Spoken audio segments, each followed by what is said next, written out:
Las lágrimas que acabas de ver y los llantos que hace unos segundos tocaron tus tímpanos son del abusador, del asesino. Imagínate entonces cómo fueron los de las víctimas. Y trataba de metérmelo toda la boca, hermano, hasta el punto de hacerme. Él era feliz con todo eso. Él me decía que le tenía que coger y apretárselas y jalárselas. Lo que este hombre vivió y nos contó no se lo deseo ni a mi peor enemigo. Y lo más turbio de este asunto es que entre lo peor le fue bien, ya que más de 200 niños no la pudieron ni contar. Esta zona de acá, más o menos, ¿cuántos cuerpos pudieron encontrar en todo ese terreno? Sí, se encontraron entre 11 y 12 osamentas.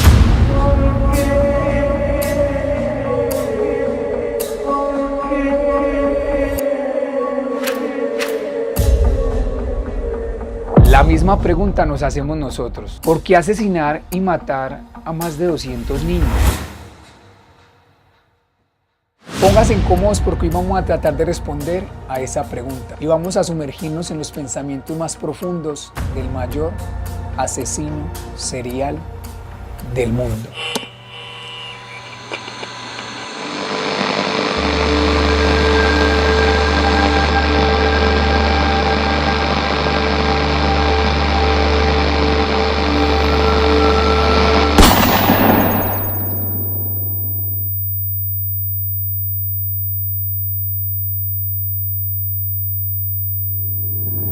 El personaje del cual les voy a hablar hoy es alguien común y corriente, como tú y yo. Pero con una gran diferencia, es que nosotros decidimos disfrutar la vida. Él decidió acabar con ella. Y no hablo de la suya.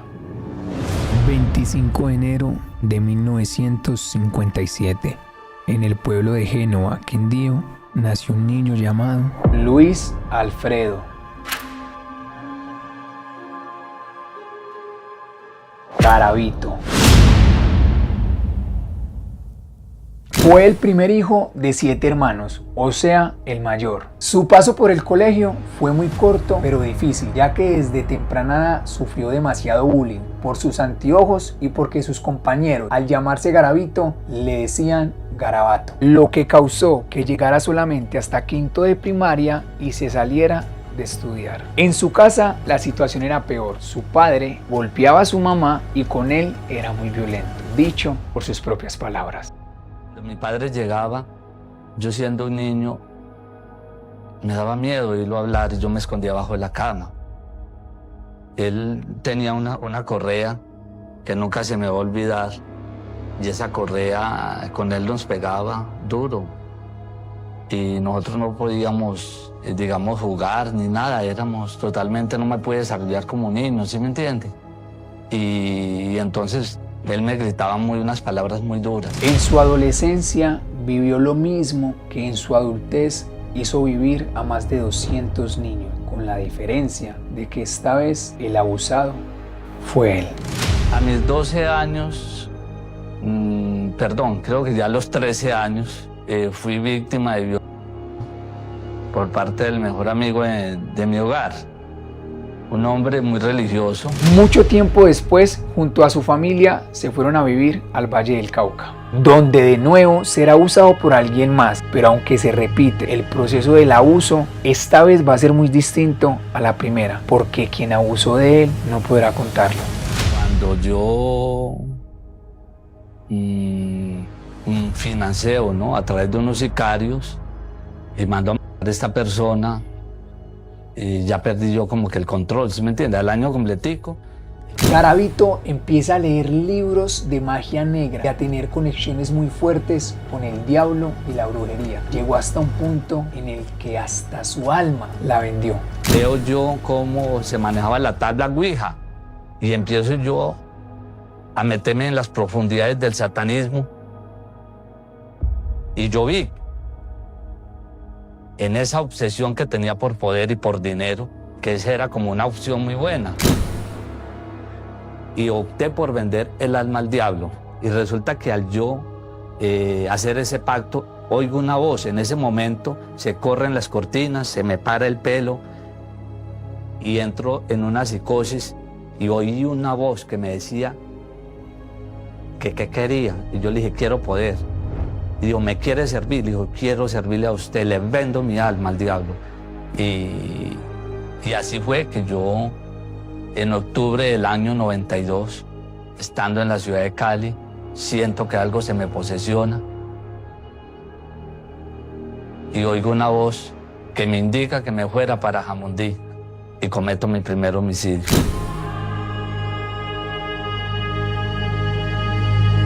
Y ahí inicia la tétrica y aterradora historia del mayor asesino serial del mundo.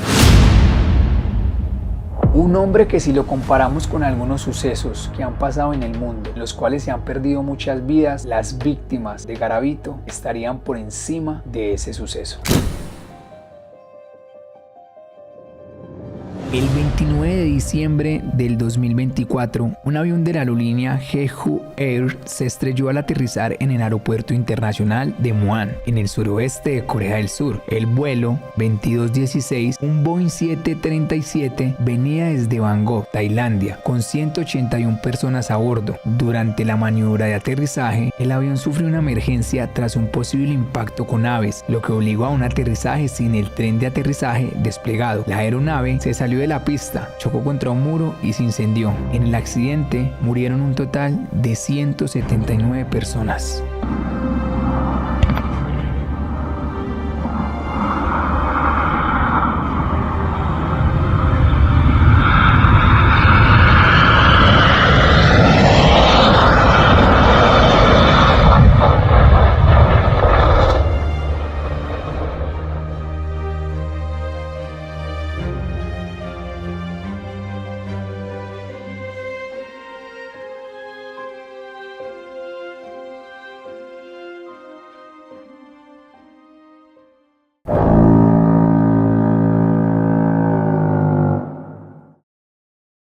El 29 de octubre del 2017, en Las Vegas, Nevada, ocurrió uno de los tiroteos más letales en la historia moderna de los Estados Unidos. Un hombre armado abrió fuego desde el piso 32 de un hotel hacia una multitud que asistía a un concierto de música country al aire libre, un festival. El atacante disparó hacia la audiencia durante varios minutos, causando un gran número de víctimas antes de que la policía lograra detenerlo. El tiroteo dejó a más de 50 personas fallecidas y centenares de heridos.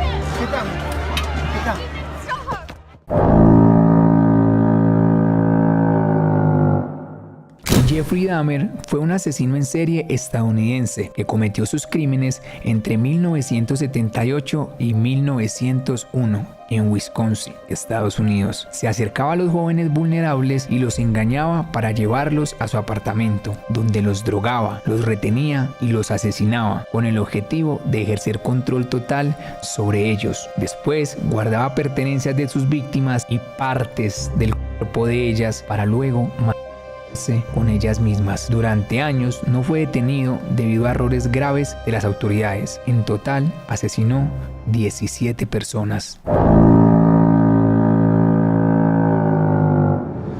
Cuando una persona mata a otra persona, ¿cómo se le llama?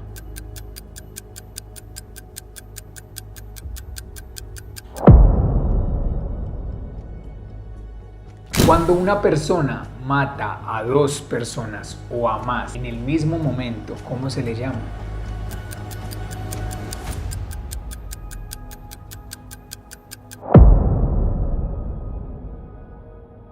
Cuando una persona mata a muchas personas en diferente momento, diferente lugar y repitiendo patrones entre las víctimas, ¿cómo se le llama?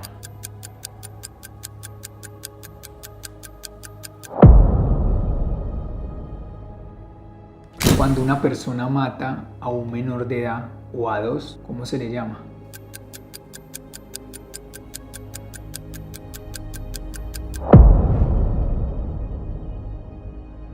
Cuando una persona abusa sexualmente de otra persona, ¿cómo se le llama?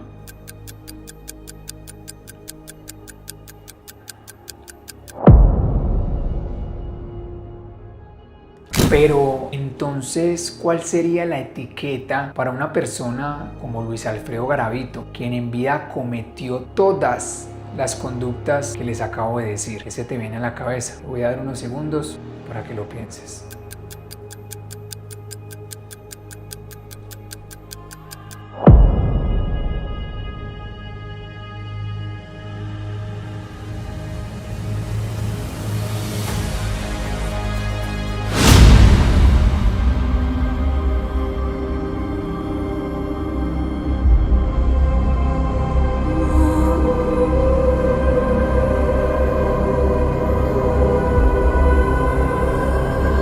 Desde 1992, que fue el primer asesinato de Luis Alfredo Garavito, hasta 1999, que se dio el momento de su captura, pasaron un total de 7 años en los cuales esta bestia estuvo acechando. En ese tiempo mató y torturó a un total de 200 niños, lo que quiere decir que Luis Alfredo Garavito mataba a un niño diferente cada 15 días durante 7 años consecutivos sin que nadie lo parara.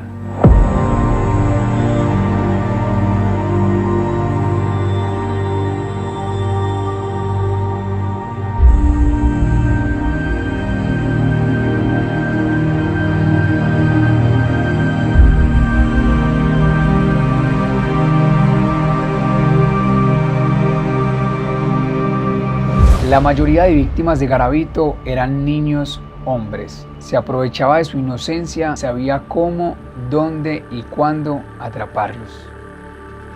Subamos en muchos sitios, subamos en terminales, en la misma calle, en un centro comercial, porque pues de mí se ha dicho que era que yo buscaba terminales, no, yo nunca busqué terminales. Casualmente yo llegaba de un viaje, ¿sí? Y había una víctima ahí. Y entonces pues yo utilizaba, ¿cómo le explicara? Hablaba, ¿sí me entiende? Lo que yo utilizaba, que ya eso es de público conocimiento, y entonces pues me llevaba a la víctima con engaños, ¿sí? Porque yo no voy a justificar nada, eso hay que decirlo, y yo me lo llevaba con engaños. Bueno, un niño ahí en un semáforo vendiendo, ¿sí me entiende? Sus cositas, y pasa una persona que está proclive a esto, le echa mano, lo convence, ¿sí me entiende? Le ofrece dinero. Es que el dinero es un medio para que pronto un niño, ¿sí me entiende? Bueno, él le capta, ¿sí me entiende? Y si la persona es convincente, pues se lleva el menor y hace lo que va a hacer. Señores, les tengo una pregunta. ¿Cuál ha sido el mayor susto de su vida? De Garavito, y yo estaba viendo el programa y una persona contemporánea a mí empieza a contar la historia cerquita a Cartago Pereira, y yo veo y mi mente se va muchos años atrás y empiezo a recordar a Garavito frente al colegio cuando me dice pss, pss, pss, ¡No! Y yo cruzo la Vargas, ¿eso es real? Se lo juro, yo me demoré mucho tiempo para contárselo a mis papás porque yo pensaba que era una imaginación de mi mente. Después se lo conté a ellos, mi mamá se acuerda de ese momento.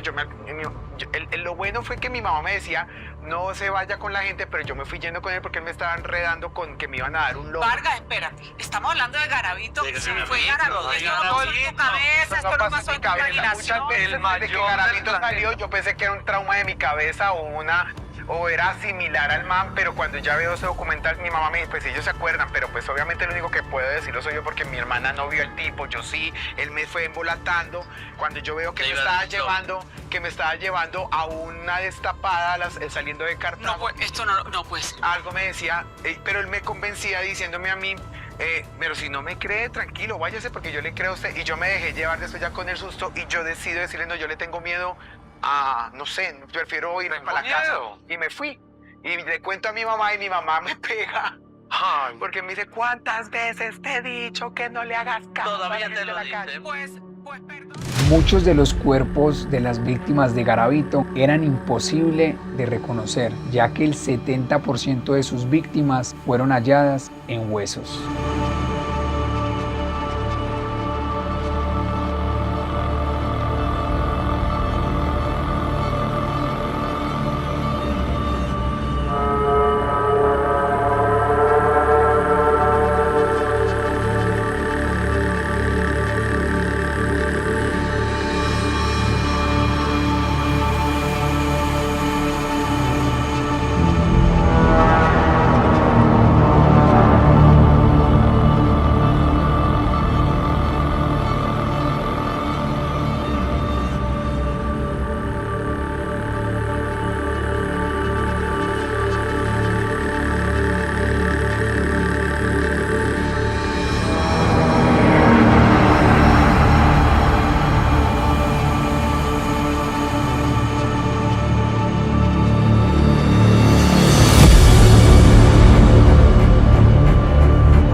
pero los pocos cuerpos que fueron hallados intactos al poco tiempo y con carne dejaban ver las atrocidades que este hombre le causaba a estos niños. Garavito no solamente a sus víctimas, sino que los torturaba, los golpeaba, los apuñalaba y hasta los quemaba hasta matarlos, ya que eso le causaba excitación. Un patrón que se observó en las víctimas de Garavito era que tenían en el cuerpo muchas, pero muchas no tan profundas, y después de años se pudo entender el porqué. No tengo erección, ¿sí me entiende? Es un tema muy espinoso, pero yo no, y muy vergonzante para este suscrito.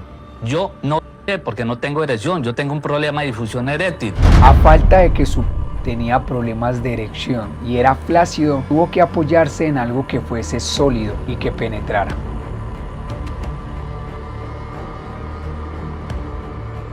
La forma fálica del cuchillo tiene representación para él a nivel de su pene. O sea, el cuchillo y su pene son placer en la mente de Garavito.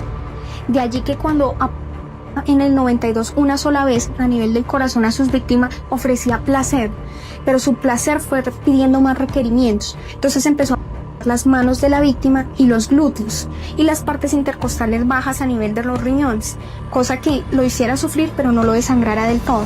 El cuchillo es sinónimo de placer, es un falo en la mente de Garavito. Nos tomamos la tarea de investigar y de buscar a una de las pocas víctimas que pudo salir y escapar de los brazos de Garavito, y a continuación nos contará su testimonio.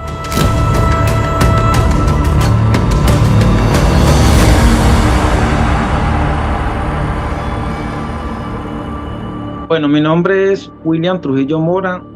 Actualmente estoy viviendo en Estados Unidos. Yo te hago una pregunta, William. ¿Tu niñez? ¿De dónde creciste? Te voy a contar de mi niñez. Mi niñez tiene un antes y un después. El antes de haber pasado por las manos de Garavito. Yo era un niño con demasiado mundo, yo era un niño muy inteligente, yo era un niño que hacía mandados. ¿Cómo termina William en manos de un depredador como Garavito? Yo había salido en horas de la tarde a hacer un mandado y habían unos niños jugando con cartones, se subían al montículo, se sentaban en el cartón y se resbalaban. Paso por el montículo de tierra de nuevo, ya no había nadie, estaban los cartones allí tirados, entonces yo cogí uno de los cartones, me subí al montículo y me resbalé. En el momento en que yo me siento en el cartón, yo siento es un brazo que me coge por la parte de atrás y me dice no vaya a hacer bulla porque lo mato, y me lleva a un pequeño cafetal que había dentro del mismo pueblo. Yo me sorprendo, ¿yo qué hice? ¿Qué está pasando? Entonces en ese momento me mete para el cafetal y él primero me golpea y me hace la ropa. Cuando él te hace a vos la actitud que tú le ves a él es de un depredador, se veía tranquilo, se veía dominado por el deseo, ver un animal que no se controlaba, así, o era una persona muy calculador. Era muy agresivo, pero a la vez era muy calculador. Él siempre como que miraba para los lados, cada que sentía alguna bulla o algo, paraba y me ponía la boca. Cuando te la ropa lo hace de una forma brusca o te la quita suave, la acomoda. No le importa para nada. En pocas palabras, yo era como por la presa. No le importaba ropa, no le importaba si yo estaba cómodo, si no estaba cómodo, si iba a estar en el piso. Él no le importaba nada. Iba a besarme, a morderme, a... Pero tenía él ciertas peticiones contigo. Te decía como, hey, quiero esto, quiero esto. Ese tipo, en palabras pues vulgares, ese tipo hacía de que le besara el miembro, hermano, y él me obligaba a que lo tenía durísimo y trataba de tenerlo toda la boca, hermano, hasta el punto de hacerme vomitar, y él era feliz con todo eso. Él me decía que le tenía que coger y apretárselas y jalárselas, que se las golpeara. Eso era una cosa impresionante, y pues yo hacía todo lo que él me dijera, hermano, porque yo temía por mi vida. Él también, lo mismo, que lo mordiera, que lo pero entonces él se enfurecía porque uno es un niño, uno no tiene pues la fuerza de una persona adulta, entonces quizás lo que yo le hacía no lo satisfacía del todo. O sea, era un tipo que no solamente disfrutaba del abuso, sino que era un tipo de abuso con violencia hacia él y hacia la víctima. Llega el momento en el que termina El primer abuso, ¿cómo son esos últimos segundos del primer abuso? Cuando tú sientes que esa bestia va a descansar. El tipo lo que hace es que él descansa, él me coge mis pies, él se coloca botas de caucho porque él andaba vestido como campesino. Él huelía horrible, hermano, y así mismo yo tenía que acceder a él. Él huelía horrible, hermano. Entonces él me cogió mis pies, él se colocó las botas y me metió mis pies dentro de las botas y me abrazó yo dándole la espalda a él, y no sé cómo hizo para dormir, tratando de que no se despertara porque no sabía qué iba a pasar. Y él vuelve y despierta, entonces vuelve de mí, vuelven otra vez los golpes, vuelve otra vez todo. ¿Cuál es la diferencia de ese primer abuso a el segundo abuso? Que pues hablando pues en palabras como son pues sinceras, en la segunda vez yo creo que él no ya, porque la primera vez que él me untó eso por todo lado y me restregó eso por todo lado. ¿Qué sucede después de ese segundo abuso? Después de ese segundo abuso, él trata de dormir, de volver a dormir, pero él no duerme más. Yo le pregunté a usted a qué hora me va a dejar ir. Entonces él me dijo una frase que nunca se me va a olvidar, nunca. Él me dice cuando suenen las campanas. Suenan las campanas y parece que yo tuviera la campana dentro de mí, porque yo siento ese primer campanazo como dentro de mí, porque lo estaba deseando con tantas ansias que yo como que siento el campanazo dentro de mí. Y yo lo que hago es mirarlo a él. Entonces, cuando él me dice, pon ropa, entonces yo me pongo mi pantaloncito cortico, mi camisita, mis zapaticos, y él me dice, salga adelante, mire que no vengan personas. Entonces, en el momento en que yo lo dejo a él, le doy la espalda y me voy saliendo, porque tocaba una subidita, porque la carretera estaba allá arribita. Eso fue como en cámara lenta. Eso, en ese momento fue donde a mí se me detuvo el tiempo. Hasta ese momento yo pensé que él por detrás de pronto me iba a pegar y me asomé y no venía nadie. Entonces yo le dije a él, no viene nadie. Me dijo, salga. Y entonces ya me hacía así. Se despide de mí así. Y ahí yo salgo, hermano, como volador sin palo para mi casa. Yo salí corriendo, hermano, a millón hasta que llegué a mi casa. De los cuerpos encontrados de las víctimas de Garavito no eran cuerpos, eran restos. Se encontraron más de 100 fosas en las que solamente encontraron huesos. ¿Por qué? No he enterrado, no excúsame, yo no vamos a volver a repetir lo mismo que han dicho todos. Yo no enterré ninguna víctima. Iban quedando así, en la superficie, pero nunca enterré yo ninguna víctima. Yo nunca enterré. Yo únicamente iban quedando así por encima, ahí quedaba. Ya quedaban, pero yo nunca enterré.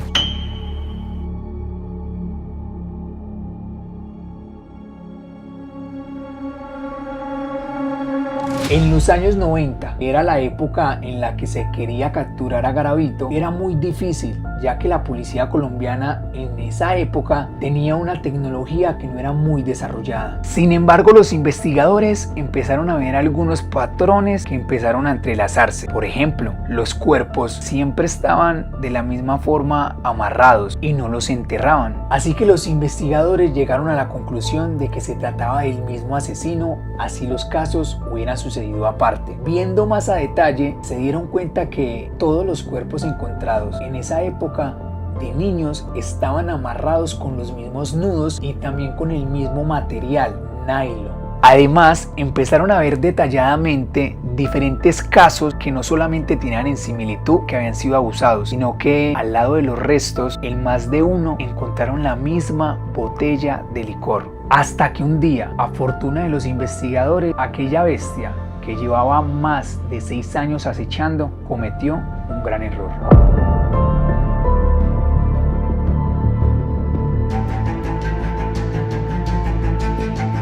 Garavito mata a un joven con el cual llevaba hablando varios días. Este joven era Ronald, aquel niño que unos minutos atrás les conté que fue encontrado con su dentro de su boca.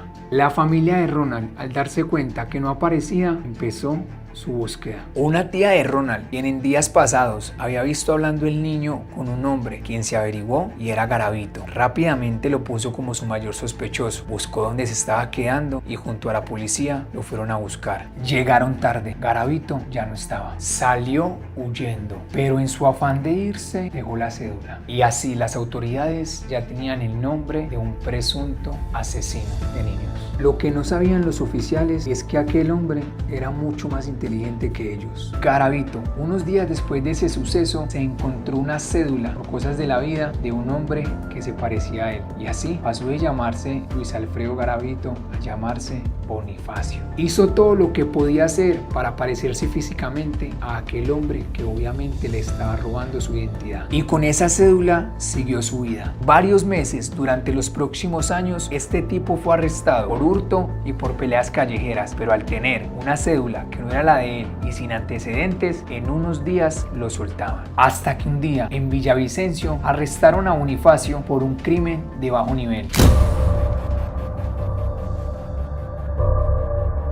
Nos encontramos aquí con don Pedro, viajamos total de 3 horas y media para ir hasta Villavicencio. Don Pedro fue el policía encargado en el tiempo en el que sucedió la captura de Garavito, fue el que llevó toda la misión. Estamos justamente con él hoy acá para que nos cuente un poco sobre cómo arrestaron a este asesino. ¿Usted quiere saber cómo se realizó la captura? El 28 de abril de 1999.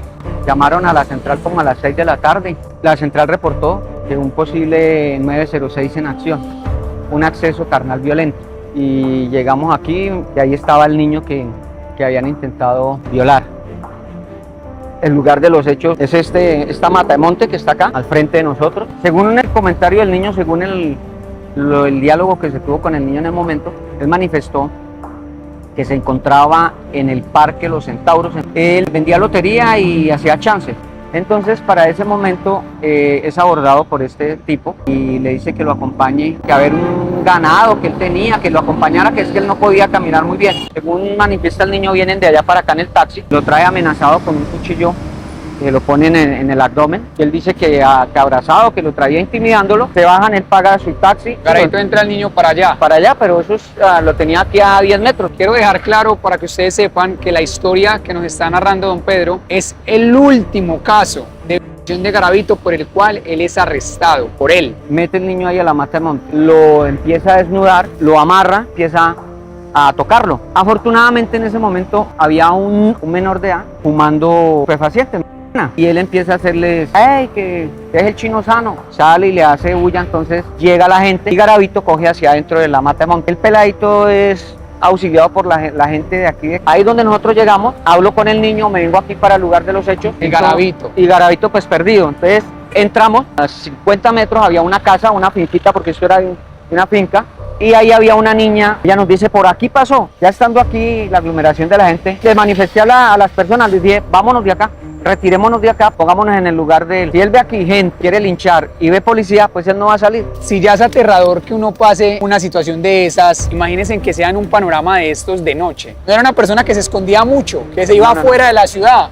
Era una persona que lo podía hacer acá, literalmente al lado. ¿Qué pasa con la maleza? Cuando un cuerpo entra en descomposición, la misma hierba se encarga de tapar el olor, de consumir el cuerpo. Entonces no es muy difícil de encontrar. ¿Por qué quería usted achantar la gente? Porque es muy obvio que una persona que se encuentre rodeada no va a salir. Retiré a los policías, me subí y le pedí el favor a los taxistas y nos subimos cada uno por su lado. Y se despejó la zona. Se despejó la zona.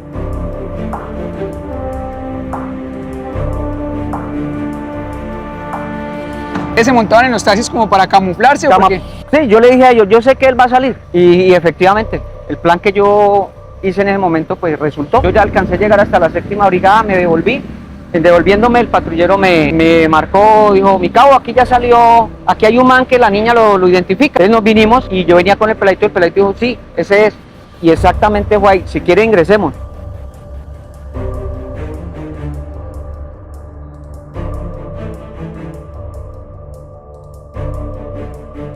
El último caso de Garavito, es que literalmente acá fue donde pasó.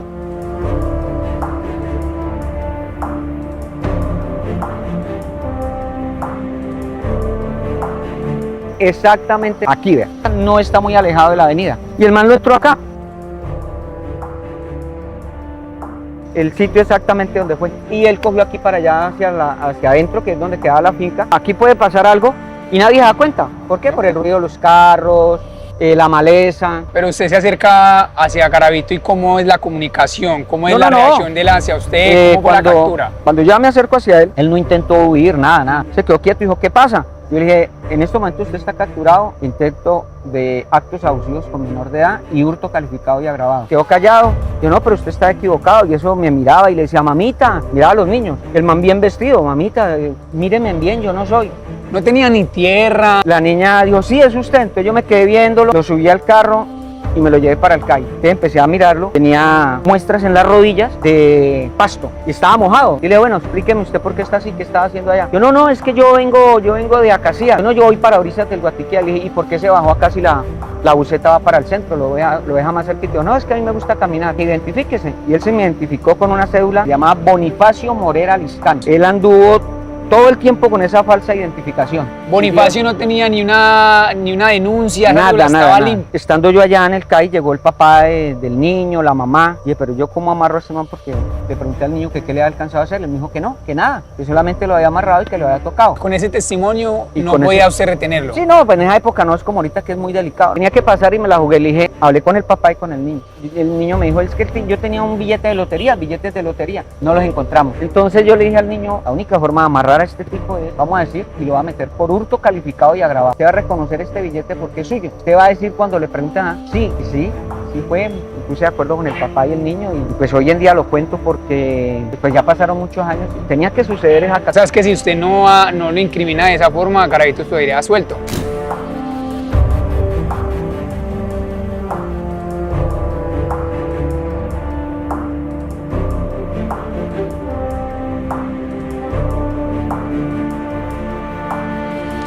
Llevaba una maleta, la cual la policía la revisó y tenía tiquetes de buses, recortes de periódicos de niños y desaparecidos, anotaciones de direcciones y cosas que para un ser humano y alguien del civil era muy raro. Entre tantos papeles que le encontraron a Bonifacio, encontraron el número, la dirección y el nombre de una mujer a la cual los investigadores deciden visitar. Al llegar a la ubicación, las autoridades se llevaron una grata sorpresa, pues nadie sabía nada de Bonifacio, ni tampoco vivía ahí, ni nadie lo conocía por ese nombre. Inmediatamente la ley mostró una foto de aquel personaje, sorprendidos al saber que ahí no lo conocían por ese nombre, sino como Luis Alfredo Garavito. En ese preciso momento, los investigadores sabían en sus manos no tenían a un delincuente común, sino a uno de los mayores sospechosos de asesinato a menores. Pero de nuevo se les olvidó que este hombre es mucho más inteligente que ellos. Garavito, al percatarse de que lo estaban tratando diferente, lo miraban mucho, se murmuraba mucho su nombre y hasta lo cambiaron de lugar, se dio cuenta que este arresto no era igual a los otros que había tenido. Esta vez era diferente. Entendió que ya no estaban arrestando a Bonifacio, sino a Garavito. Así que pensó rápidamente y minutos antes de que los oficiales le leyeran los derechos y le dijeran que estaba arrestado por ciertos delitos que no le habían dicho, decidió revelar su identidad, entregarse, confesar, una jugada que le sirvió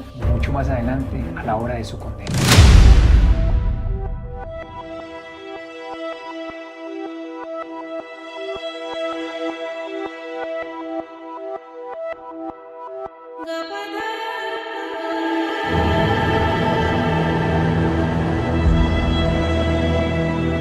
Así como le dije anteriormente, este fue uno de los lugares donde se encontró parte de la osamenta. Esta zona de acá, más o menos, ¿cuántos cuerpos pudieron encontrar en todo ese terreno? Sí, se encontraron entre 11 y 12 osamentas. Él no necesitaba irse muy lejos. Mi señor, y esta osamenta donde encuentran tantos cuerpos, ¿cómo van con ella? Esto lo patrullaba una empresa de vigilancia a caballo. Uno de esos vigilantes encontró un cráneo. Y encontrando ese cráneo decidieron buscar y encontraron... Y encontraron, sí, estaban muy cerca. Siempre llegaba, por decir algo, le voy a dar un ejemplo, ese árbol ya lo tenía, entonces allí, más allí, 10 metros más para acá, entonces se encontró toda esa osamenta. Él llegaba y dejaba un cuerpo en un árbol, si no encontraban el cuerpo ni nada. Para él era un sitio seguro. Hay un caso particular en Acacías, llevó una parejita de hermanitos, niña y niño. Le hizo todo el daño que le hizo al niño y a la niña no le hizo nada. El niño de todo y lo mató y a la niña no le hizo nada. Todos los casos fueron con niños.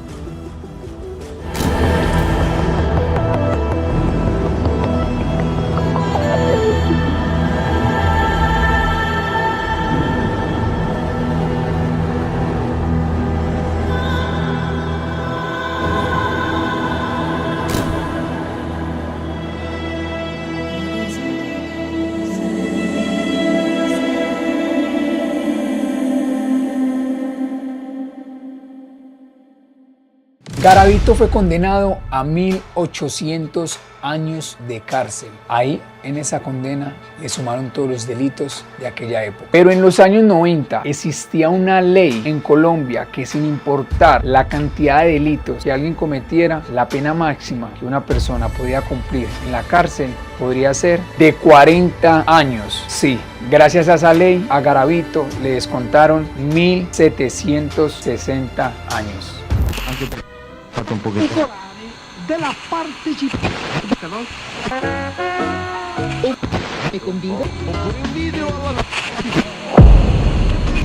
Su giù per le salite, le discese del Noticia de última hora. El violador y asesino Luis Alfredo Garavito fue condenado a 40 años de prisión, la máxima condena que está permitida en este país. Garavito se compromete a colaborar con la justicia y a confesar algunos delitos que no han salido a la luz, con ubicación exacta del lugar donde están los cuerpos. Aparte de su terrorífica negociación, vale recalcar la reacción que tuvo este asesino al escuchar su condena.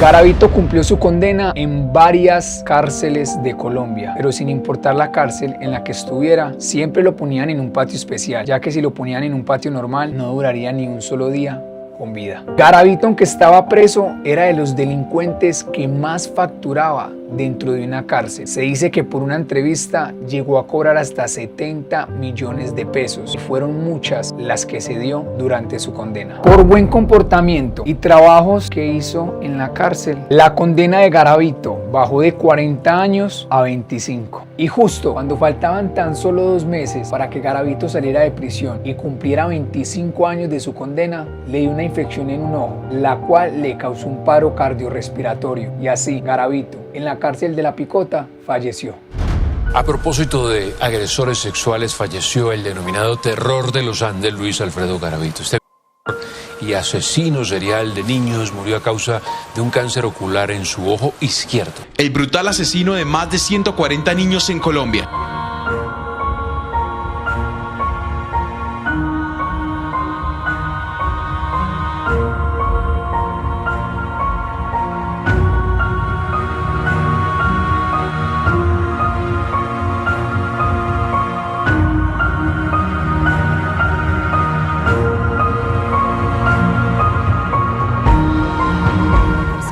Cuba de Valledupar. El INPEC confirmó este jueves 12 de octubre su fallecimiento en la clínica Nueva Santo Tomás del Caribe. El cuerpo de Luis Alfredo Garavito, alias La Bestia, fue trasladado a la morgue del Instituto de Ciencias Forenses de Medicina Legal para llevar a cabo la necropsia correspondiente.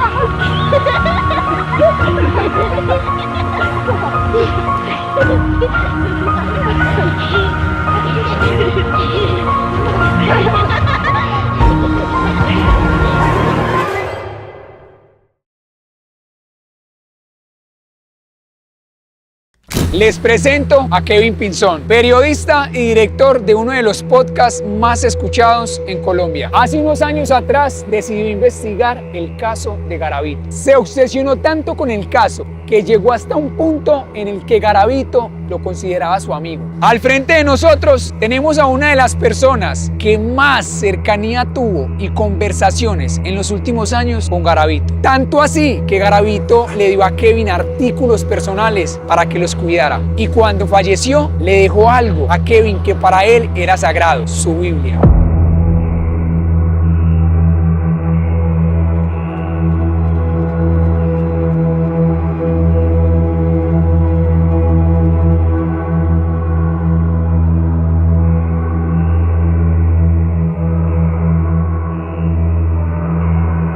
Kevin, ¿cómo llegaste a ser amigo de Garavito? Todo empieza porque muchas veces le explican a uno que uno no se puede meter mucho con su fuente, que una cosa es lo personal y la otra lo laboral. Sin duda alguna entendí que si realmente quería tener como esa exclusiva, pues tenía que desafiarme pues a entrar un poco más en la vida de él. Y fue poco a poco como se fue convirtiendo eso en una relación donde ya él me llamaba todos los días, 24 de diciembre, 31, Semana Santa, sábados, domingos. Si llamaba a Luis Alfredo eran 3, 4 horas hablando por teléfono con él.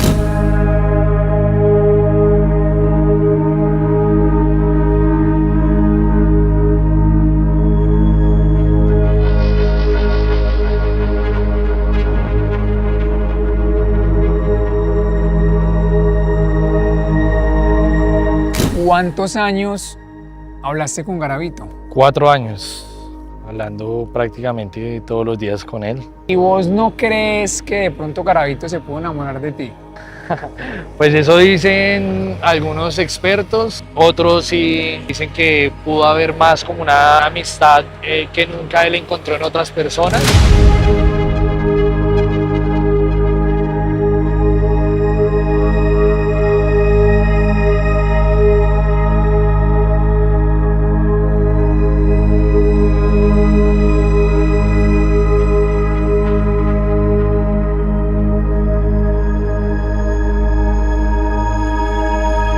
¿Cuál fue la última conversación que tuviste con Garavito antes de que él muriera?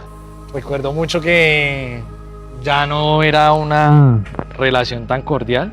Ya habías terminado tu trabajo, había la necesidad de seguir hablando y no, y la verdad ya no la había. Pero no te miento en decirte que sí fue incómoda la situación porque prácticamente ya eran 4 años hablando todos los días. Y el día que él fallece, me llama una persona que estuvo en ese momento y me dice que preguntó hasta el último día si yo estaba enterado que él estaba muy mal ese día y que si yo había llamado a preguntar por él.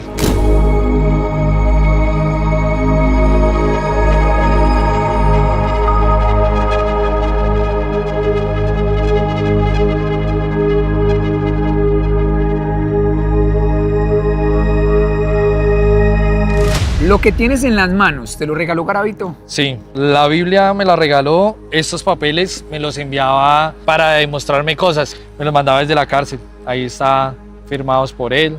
Remite Luis Alfredo Garavito Cubillos. ¿Puedo sacar algún papel? Sí, claro. Puede ser incómoda la pregunta que te voy a hacer porque no sé si la puedas responder, pero en algún momento te narró a palabras de él cómo hizo un asesinato. Te voy a contar una historia muy brava. Él me mandó a buscar un menor que se había perdido cerca a Manizales y me acuerdo que yo fui, me metí al sitio y me acuerdo que era así como acaba bajando. Yo empecé a bajar, me llegó el barro hasta las rodillas y me llama él. Me empieza a decir, oiga, usted al fin fue por allá a Manizales, donde le dije que fuera, ¿qué tal? Y yo, no, sí. Y él me empieza a contar lo que hizo con el menor. Y pues viejo, era estar en el lugar donde había pasado eso y me empieza él a decir, mire, con el paso así yo lo amarré como a todas las víctimas, yo lo puñalé de esta y esta forma.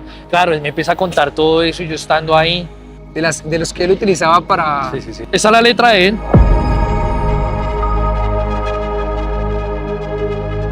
Hechos. Les voy a leer una carta que Garavito le mandó a una familia. Me siento con un dolor muy grande. También avergonzado por haber causado este dolor tan grande. No ha sido fácil, ni para mí, ni para mi familia.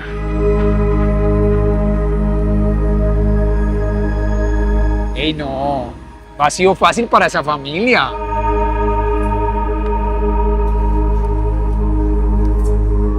Mapas. ¿Qué es esto? Mapas. Mapas de... Sí. ¿Estos son mapas para encontrar cuerpos? Sí, tenía detalles, bajada de la carretera. Yo ya lo sabía un poco leer. Cada vez que tú veías un punto así en el mapa, ahí era donde quedaba el menor. Y él lo escribía, queda el menor o quedó el menor. Casa de alambre, baja la pendiente, zona de potreros, bajas y ahí está el menor. Ahí está el menor. Esta era la Biblia de Garavito. Esa fue la primera. ¿Qué tan importante era esta Biblia para él? Lo acompañó 21 años. Te voy a pasar la Biblia de Garavito. Quiero que me la entregues a mí con las mismas palabras y con la misma actitud que él te la entregó a ti cuando te la regaló. Ya íbamos a cortar, estábamos terminando nuestra sesión de entrevistas. Abre la Biblia, la lee él mismo y dice Penitenciaría de Alta, La Tramacúa. Él coloca la firma del día en que me la regala y dice Kevin Pinzón, que Dios Todopoderoso te otorgue toda la sabiduría que necesites a lo largo de la vida. No te apartes de esta palabra de Dios, el mundo no ofrece sino caminos de muerte. Que Dios te bendiga, Luis Alfredo Garavito Cubillos. Me dice, tome Kevin, esto es para usted, cuídela.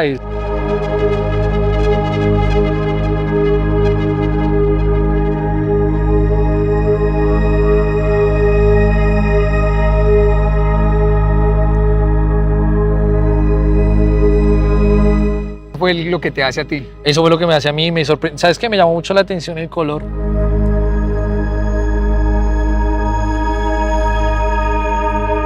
Sí, es que con diferentes colores. Con diferentes colores. Eso también ha sido materia de estudio. Mucha gente ha hecho tesis, ha hecho estudios sobre esto y yo poco abro esto como para la opinión pública, sino trato de que sea para gente que pues la estudie. Toda, o sea, toda la Biblia está marcada, toda, o sea, literalmente se la leyó, toda, mira, toda. ¿Tú crees que de verdad era un hombre que estaba con Dios? ¿O crees que la religión la utilizaba para que lo vieran como un hombre arrepentido? Sí, no, yo creo que indudablemente era eso. Que él era de una u otra forma su estrategia. ¿Qué sabes de Garavito después de que muere? Que me empiezo a enterar de qué pasa en su celda. Espera, o sea, ¿te diste cuenta de lo que había en la celda de Luis Alfredo Garavito cuando muere? Me entero que cuando entran a sacar cosas de él, pues encuentran vainas que notaban que él seguía teniendo como su comportamiento frente a los niños. ¿Podemos saber qué? Voy a soltar algo que no está bien contarlo, pero te lo voy a contar. Sé por boca de alguien muy importante que dentro de las pertenencias de él tenía una revista y que en esa revista se le había hecho como unos recortes de la cara de unos niños de la revista. Tenía unos recortes en las paredes y tenía a Hitler, tenía a Pablo Escobar, tenía a Carlos Leder, tenía a los Rodríguez Orihuela. Los tenía como recortados y hacía como un tipo de collage.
me den esa oportunidad, ya que yo de pronto no se la haría mucho. Espero que les haya gustado este documental. Fue hecho con mucho respeto y en honor a las víctimas. No olvides darle like, suscribirse y comentar. Eso me ayudaría demasiado a seguir con los documentales. Aquí a los lados les estoy dejando otros videos para que los vean, que están al mismo nivel de este. El 70% de personas que ven mi contenido no están suscritos, así que suscríbete. Nos vemos en el próximo y esto fue un recordatorio de que aunque todos somos personas, algunos pueden ser un monstruo.